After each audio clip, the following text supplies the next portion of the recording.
Hi, I am here to know if what I have done is right by asking my father to move out of my house. For context, sometime after I turned 12, my parents got a divorce because my father was cheating on my mom with a much younger woman. I will call her Sarah since I don't want to use her real name. I remember the day vividly when I came back home from school early. I had a half day and my mom had given me keys to her house so I could let myself in. We did have a babysitter but she wasn't home yet so I thought she was running late. I heard some noise from my parents' room and I got scared. I ran to get the phone to call 911 when I suddenly heard my dad's voice from upstairs. Curious, I went up to my parents' room to see my dad and this woman, Sarah, throwing their clothes back on. It was honestly scarring and I gasped in shock audibly. They froze seeing my face. I ran out of there immediately and locked myself in my room. I burst into tears as my dad kept pleading with me outside my door to open up so he could apologize. He kept telling me to not tell my mom anything. Before I could say anything or react, I heard my mom yelling downstairs.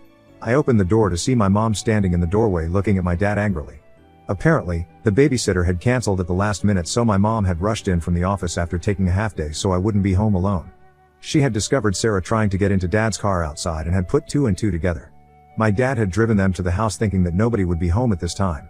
When my mom noticed that I was home and had tears running down my face, she realized that I must have caught my dad and chewed my dad out. My dad kept apologizing and trying to justify how he didn't mean to hurt us. Despite all the yelling back and forth, my dad said he had to go and drop Sarah back at the office.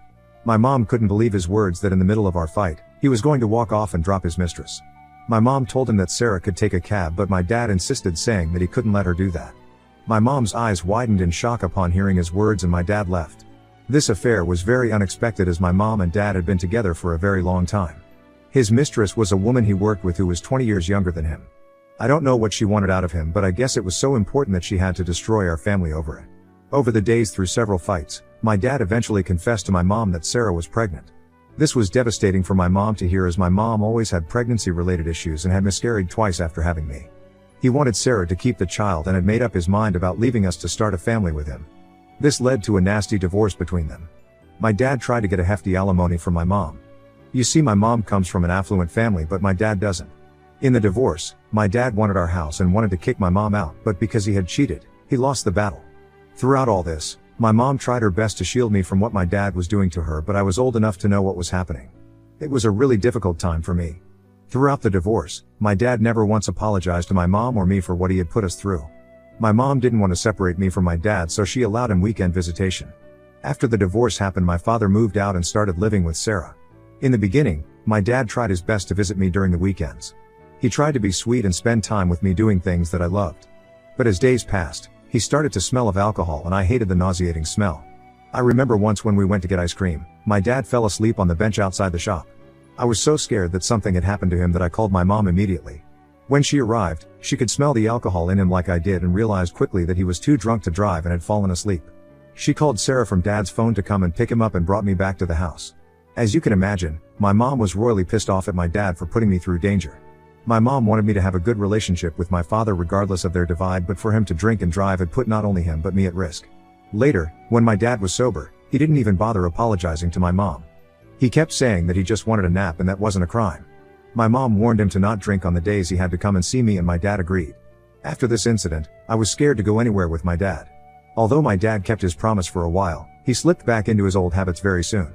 His drinking changed him. I quickly realized that my dad when he was drunk and my dad when was sober were two very different people. I remember one summer weekend, which was my 14th birthday, it was my dad's weekend. My mom asked if she could have me for the weekend as she wanted to take me and my friend to a music event in the city. She knew I loved a particular singer and this singer was going to be performing at the event, hence she wanted to take me there as a birthday present. My dad refused, saying no way, this was his weekend. So off to dad's place, we went. His mistress didn't even acknowledge my birthday and ignored my presence as usual. I had gotten used to it by now. In the afternoon, my dad suddenly informed me that he was taking me to the music event. I knew he did it to spite our mom, but I was beyond ecstatic as I was going to be watching my favorite singer perform live. My favorite singer was amazing and I was so happy to be there until he was done and it was some other band's turn. I was not interested in any other artist so I went to find my dad. I found him in the drinking area, which was already a bad sign. We had driven to the event and he seemed pretty drunk already with more than a few beers. I asked him nicely if we could go home now. It had been a long day and I was tired. I didn't want to hear any more music but my dad vehemently refused, saying that he paid for tickets so he was going to listen to every band who was going to play in the event. I told my dad that I was really tired and my legs hurt from standing for so long and he got angry and yelled at me that if I did not want to be here anymore, I should go and wait in his car and threw his keys at me. I did not argue, because I knew how scary he was when was drunk and I was afraid of him then. So I went to the car. I was tired, upset and terrified. I was a 14-year-old who was sitting alone in a lonely car in a bad part of the city after midnight because Dad did not want to pay for parking in safer areas near the concert. I wanted to go home and I needed to use the bathroom, but there wasn't any kid-friendly place open anymore at that time. I was afraid of getting kidnapped if I went out alone without my dad. My phone was also dead so I could call my mom for help. I sat there in the dark under the streetlights in Dad's car scribbling on his post-it notes waiting for him to come back. The night was getting chilly but I didn't want to turn on his heat as I was after my dad might scold me later. After 3 hours of sitting alone, scared and tired and holding back the urge to pee, my dad finally came. He was so drunk that he could not walk properly and he had 2 complete strangers with him, who also were very drunk. Dad said we were going to give them a ride home. I asked if it was okay for him to drive and he yelled at me that of course it was okay for him to drive and I was extremely stupid to even ask him that. I sat silently after that as we drove the strangers to their homes. They played loud music throughout the drive. After we dropped them off, we pulled into a gas station. I finally went to the bathroom and then my dad bought me an iced tea and then we talked. He told me that he was very disappointed in me that night. I looked at him surprised while sipping my iced tea. My dad continued to say how he wanted to give me a fun night on my birthday but all I had done was complain to him the whole night. He told me that I had been a bad girl and he was ashamed of how he acted but he had decided to forgive me if I spent the rest of the remaining weekend acting nicely to him and his mistress. He continued to tell me how he didn't want to tell my mom any of this as he didn't want her to punish me for my bad behavior that night. I was very naive back then and loved my dad, hence I genuinely thought that it was all my fault. I apologized and agreed to behave better so we didn't have to tell my mom about any of this even though it was one of the worst nights of my young life back then. Now that I am older I have realized that he gaslighted me and threatened me to be silent because if mom had found out that he put my life at risk by leaving me alone in the car and driving drunk with me, she would have made sure that he would never see me again. As time passed, my dad slowly stopped calling me or replying to me. He continued to pay child support but other than that, he never initiated any contact with me unless it wasn't his birthday. I remember once calling him on his birthday and Sarah picked up his call to tell me that I should stop nagging my father all the time with calls. She told me that my dad was spending time with his son, my stepbrother these days, so I shouldn't interfere in their lives anymore. Hearing her say this was heartbreaking to me. I was still a child who was just missing my dad but somehow I was blamed for trying to meddle in his life by his affair partner. After that day, I never called. I did hear from our relatives that Sarah and he went on to have another child but I never stayed in touch with him throughout all this. I am now 17 years old and recently lost my mother around a month ago in what could be the most horrible experience of my life. I spent a month and a half in a hospital taking care of her only to lose her in the end. This is an experience I will never forget and it has scarred me for the rest of my life since I had a very close relationship with my mom.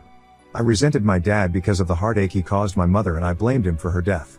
After mom's funeral, I refused to talk to him initially but my dad kept begging me to allow him back into my life. We were then informed by our mom's lawyer that she had left all her assets to me, which meant that our family home now belonged to me. Because I am 17, I was still not of legal age so I cannot live on my own without the permission of my dad. This meant that dad had to move back in with me along with his family. He seemed enthusiastic about the idea and readily agreed. My aunt decided to stay with me for the time being at the place until my dad could move in. Just 2 days after my mom's funeral while I was still grieving, my dad informed me that he and Sarah had gotten engaged. He continued to tell me that he wanted to let me know first before he shared the news with everyone as I was going to have a new mother. I was shocked beyond words and for a minute or two I couldn't even comprehend what he was saying. My dad kept telling me how he was excited to move into mom's place where his children could finally live in a big house. I was confused and asked him why he was telling me all this when I was still grieving mom. He told me that he was doing this for me so we could now be one big, happy family. I burst into tears and cut his calls. I cried so much that I had puffy eyes the whole day. I didn't understand why my dad was doing all this. Last week they had an engagement party where they invited some of our relatives and friends. During the toast, Dad said something like, "I just can't wait to marry the perfect woman. I thank God for giving me the love of my life after all those years that I wasted with someone else." I walked out of the room after hearing what my father said. He basically considered his marriage to my late mother a waste of his time. It broke my heart and I wanted to leave right away, but Dad's friend and Sarah followed me. Sarah started telling me that I shouldn't leave as people in the party might question my dad, but I told her I couldn't sit through this and I needed to go as I felt sick. Dad's friend tried to convince me to stay and say a few words about his engagement. I kept refusing and got tired of holding my anger in, so I just said I have no good words to say about my cheating father and his mistress. I need to go. Amanda got angry with me and called me in a hole and told me that I needed to get over the past. I didn't even say anything and just left them behind. This weekend, my dad and his mistress got married in Vegas. They posted photos all over social media and that is how I found out. I couldn't believe how cruel my father was to get married just 1 month after my mom passed away. My dad called me yesterday telling me that they were on their way to move into the place. He asked me to not cry in front of his kids as he didn't want to make them feel sad or uncomfortable. Apparently, his stepkids meant more to him than me or my emotions. I watched my mom's house get filled with their things as the packers and movers delivered their stuff. My dad and Sarah walked through the house, with Sarah leaving commentaries about what needed to be changed in the house. She also took down pictures of my mom throughout the house and put them in the garage. I have recovered them and put them under my bed for the time being. Yesterday night, we had our first dinner together. It was extremely uncomfortable for me to say the least. I couldn't believe that my life was such a mess where I was stuck with my dad and his wife and their 2 kids who had toys strewn everywhere around the house. After dinner, Dad informed me that we needed to talk. With a very serious face, Dad told me that the house had only 3 rooms, which meant that it couldn't accommodate all of us unless we were willing to compromise. He then told me that he and Sarah had given this a lot of thought and had decided that they didn't want their kids to share a room as they wanted to give them their privacy. My brows furrowed in confusion and I told my dad that other than the master bedroom and guest bedroom, the last remaining room belonged to me. This is when my dad informed me that he wanted me to move out of my room so his older son could have it. My eyes darted from my dad's face to Sarah in confusion as I struggled to understand what he was trying to imply. I asked him if he was serious and Lisa interjected, replying that I was 17 so I didn't really need a room of my own while her 2 children were still growing and needed to have their own independence. My dad nodded in agreement and told me that as his oldest child, I needed to step up and his kids, aka, my new stepbrothers. I immediately started saying how ridiculous this was and yelling at him that this was extremely unfair. I told him that I wasn't going to live out of my bedroom just because he wanted his children to have separate rooms and went on to tell him that they could always share a room. Hearing this, Sarah yelled back that I was being selfish and I should learn to sacrifice for my family. I scoffed hearing her and told her that she was the selfish person who had come into our lives and ruined them. Sarah retorted that I should appreciate the fact that they had moved into this place to take care of me and not make this such a big deal. My dad told me angrily that I was not allowed to speak to Sarah this way if I wanted to continue living in this house. He reminded me that I was 17 and still a child under his care, so I needed to listen to him. He continued to tell me that I needed to follow their rules from now on even if I didn't like them, starting with moving out of my room and crashing into the living room. He told me that I was old enough to take care of his stepkids and he didn't want to waste his money on babysitters anymore. I started to protest again, but he firmly told me that I was welcome to run away and sleep on the footpath if I didn't follow his rules. I started to cry in anger and ran into my room while he and Sarah continued to yell at how immature I was. I'm torn, Reddit. On the one hand, I don't want to be the Grinch, but on the other, it's my home too. Ida, if I put my foot down and refuse to play babysitter in my living room? Or should I suck it up and embrace the chaos? Help me out here, guys. Update 1. Thank you everyone for your support. I am grateful that a lot of you have left a positive comment on my post. For those of you telling me to leave my house and move in with my aunt, although I think that's a good idea, I don't know if my dad will allow me. I also don't want to give up my room or this house because it has so many memories of my mom. It's unfair that I would have to move out of a place where my mom would have wanted me to stay.